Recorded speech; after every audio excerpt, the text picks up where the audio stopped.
America दुनिया का एक पावरफुल देश जिसे लोग फ्रीडम और डेमोक्रेसी का प्रतीक मानते हैं। दुनिया के सामने ये एक आदर्श राष्ट्र की छवि पेश करता है, लेकिन इस देश के इतिहास के पीछे छुपी हुई सच्चाई बहुत अलग है। ऐसी घटनाओं की गहरी परतें और राज हैं जो शायद कभी किताबों में नहीं लिखे गए। आज हम अमेरिका की उस छुपी हुई और कभी कभी डरावनी सच्चाई की कहानी जानेंगे।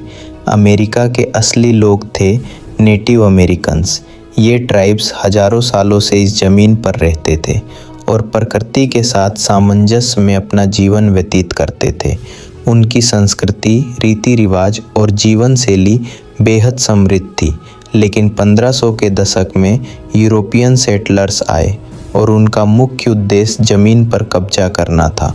उनकी बस्तियों और जीवन शैली को नष्ट किया गया और अनेक डिजीजेज और युद्धों के कारण हजारों नेटिव अमेरिकन्स की जानें चली गई। ट्रेल ऑफ टीयर्स के दौरान हजारों लोगों को उनकी ज़मीन छोड़ने और जबरन रिलोकेशन के लिए मजबूर किया गया। उनके जीवन की कहानियाँ और संस्कृति का बड़ा हिस्सा इतिहास की परतों में खो गया। 1600 के दशक से 1800 तक अफ्रीकन स्लेव्स को अमेरिका लाया गया। उन लोगों की यात्रा स्लेव शिप्स पर बेहद कठिन और घातक थी, जहां ओवरक्राउडिंग और डिजीज आम थी और पनिशमेंट क्रूर। प्लांटेशन में उन्हें ज़बरदस्ती काम करना पड़ता था और उनके परिवार अलग कर दिए जाते थे। अमेरिका की इकोनॉमी इस सिस्टम पर भारी रूप से निर्भर थी। कुछ लोग अपनी आज़ादी पाने के लिए एस्केप अटेम्प्ट्स करते थे। अंडरग्राउंड रेल रोड और हैरियट टबमैन जैसी फिगर्स ने उन्हें इस राह में मदद की। ये इतिहास, जो कई टेक्स्ट बुक्स में सिर्फ छोटे पैराग्राफ्स में मिलता है, वास्तव में बेहद दर्दनाक और संघर्षपूर्ण था। 1861 से 1865 तक सिविल वार हुआ, जिसका मुख्य उद्देश्य स्लेवरी को समाप्त करना था। अब्राहम लिंकन और कॉन्फेडरेट जनरल्स इसके मुख्य नेता थे। हालांकि युद्ध ने स्लेवरी को ख़त्म किया, लेकिन रेसिज्म पूरी तरह नहीं गया। रिकंस्ट्रक्शन ईरा में ब्लैक कोड्स और जिम क्रो लॉज लागू रहे, जिससे वास्तविक आज़ादी लोगों को नहीं मिल सकी। फ्रीडम कागजों में थी, लेकिन जीवन में नहीं। 20वीं सदी में CIA और अमेरिकी सरकार ने सीक्रेट एक्सपेरिमेंट्स किए। एम के अल्ट्रा प्रोजेक्ट के तहत माइंड कंट्रोल के प्रयोग आम नागरिकों पर किए गए। टस्केगी सिफिलिस एक्सपेरिमेंट में ब्लैक मैन पर अनएथिकल मेडिकल टेस्टिंग हुई। इन प्रयोगों के दौरान कई लोग मानसिक और शारीरिक रूप से प्रभावित हुए और उन्हें इस बारे में जानकारी नहीं दी गई। ये वह सच था जिसे जनता से छुपाया गया। आधुनिक समय में भी अमेरिका में कई डार्क इवेंट्स हुए। 9 नवंबर अटैक्स के बाद कंट्रोवर्सीज सामने आई और CIA की कोवर्ट ऑपरेशंस जैसे ईरान, चिले और अफ़गानिस्तान में हुई गुप्त कार्रवाइयाँ दुनिया से छुपाई गईं। प्राइवेट प्रिजन्स का सिस्टम पूरी तरह प्रॉफिट ड्रिवेन था, जिसमें इनमेट्स का एक्सप्लोटेशन होता रहा। कॉरपोरेशंस और मीडिया का असर भी जनता के परसेप्शन को मैनिपुलेट करने में देखा गया। बिग कॉरपोरेशंस के प्रभाव से राजनीतिक सिस्टम भी प्रभावित हुआ। लॉबिंग और मीडिया मैनिपुलेशन के जरिए जनता को सिलेक्टिव फैक्ट्स ही दिखाई गए। डेमोक्रेसी के नाम पर कई बार वास्तविकता अलग रही।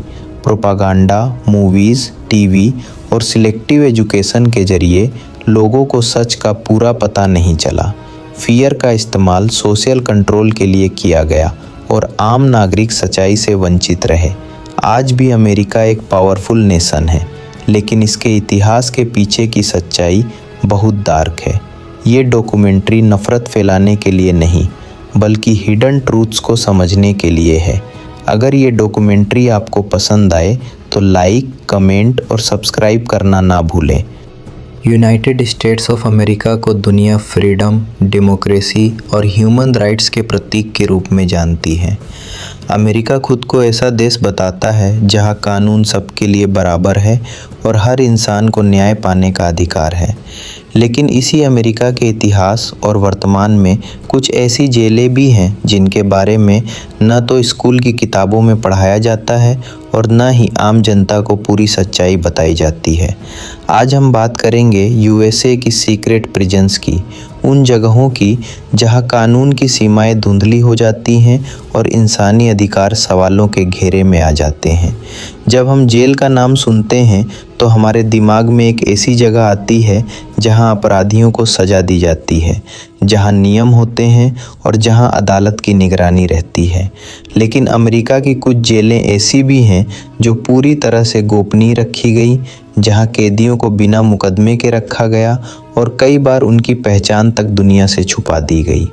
इस कहानी की शुरुआत होती है कोल्ड वार के दौर से, जब अमेरिका और सोवियत यूनियन के बीच तनाव अपने चरम पर था।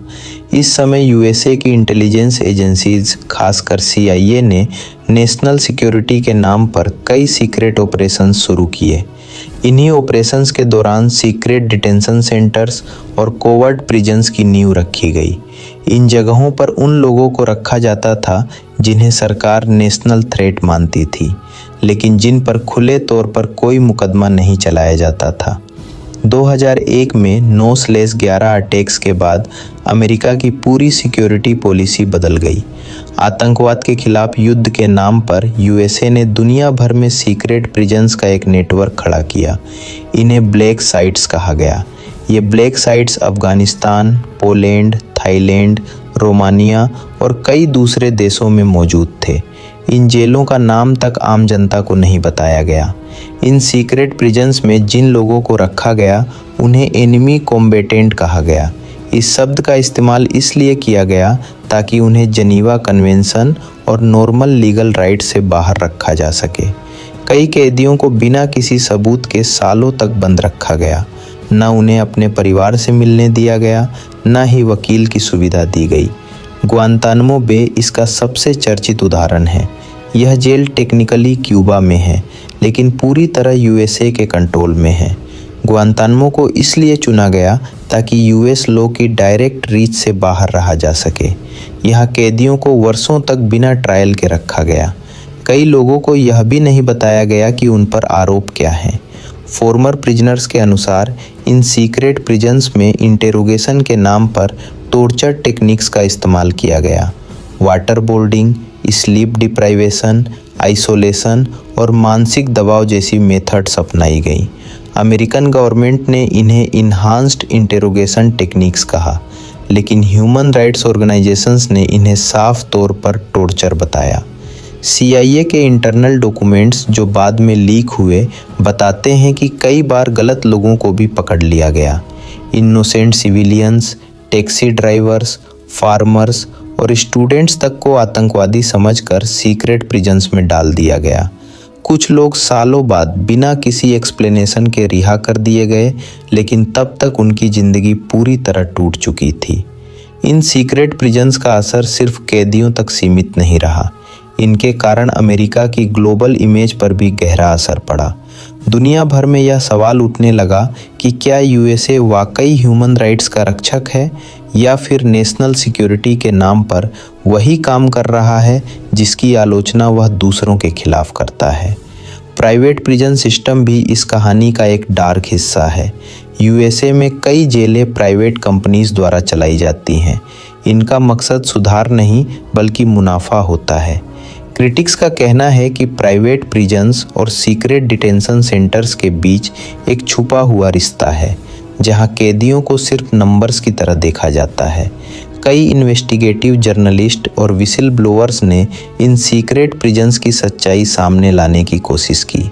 एडवर्ड स्नोडेन के खुलासों ने दिखाया कि यूएसए की सर्वेलेंस और डिटेंशन पॉलिसीज़ कितनी व्यापक हैं, लेकिन इसके बावजूद आज भी कई सीक्रेट प्रिजन्स के बारे में पूरी जानकारी पब्लिक नहीं है। सबसे डरावनी बात यह है कि इन जेलों में बंद कई लोगों के नाम तक रिकॉर्ड में नहीं होते। वे लीगल सिस्टम के बाहर जी रहे होते हैं। न वे ऑफिशियली दोषी होते हैं, न निर्दोष साबित हो पाते हैं। यह स्थिति किसी भी इंसान के लिए मानसिक रूप से तोड़ देने वाली होती है। यूएसए गवर्नमेंट का कहना है कि ये सब नेशनल सिक्योरिटी के लिए ज़रूरी है, लेकिन सवाल यह उठता है कि क्या सुरक्षा के नाम पर इंसानियत को कुर्बान किया जा सकता है? क्या डेमोक्रेसी और फ्रीडम का दावा करने वाला देश सीक्रेट प्रिजन्स चला सकता है? आज भी ग्वांतानामो बे पूरी तरह बंद नहीं हुआ है। कई कैदी अब भी वहां मौजूद हैं। कई मामलों में अदालतें भी क्लियर डिसीजन नहीं ले पाईं। यह दिखाता है कि सीक्रेट प्रिजन्स का मुद्दा सिर्फ इतिहास नहीं बल्कि आज की रियलिटी भी है। यह डॉक्यूमेंट्री अमेरिका के खिलाफ नफरत फैलाने के लिए नहीं है। इसका मकसद उन सवालों को उठाना है जो अक्सर दबा दिए जाते हैं। यूएसए की सीक्रेट प्रिजन्स हमें यह सोचने पर मजबूर करती हैं कि पावर और फियर जब एक साथ आते हैं तो जस्टिस कितना फ्रेजाइल हो जाता है। अगर आप यूनाइटेड स्टेट्स की hidden reality, CIA operations, secret prisons और डार्क हिस्ट्री के बारे में और जानना चाहते हैं तो इस डॉक्यूमेंट्री को अंत तक देखें। कमेंट करके बताइए कि आपको यह सच्चाई कैसी लगी।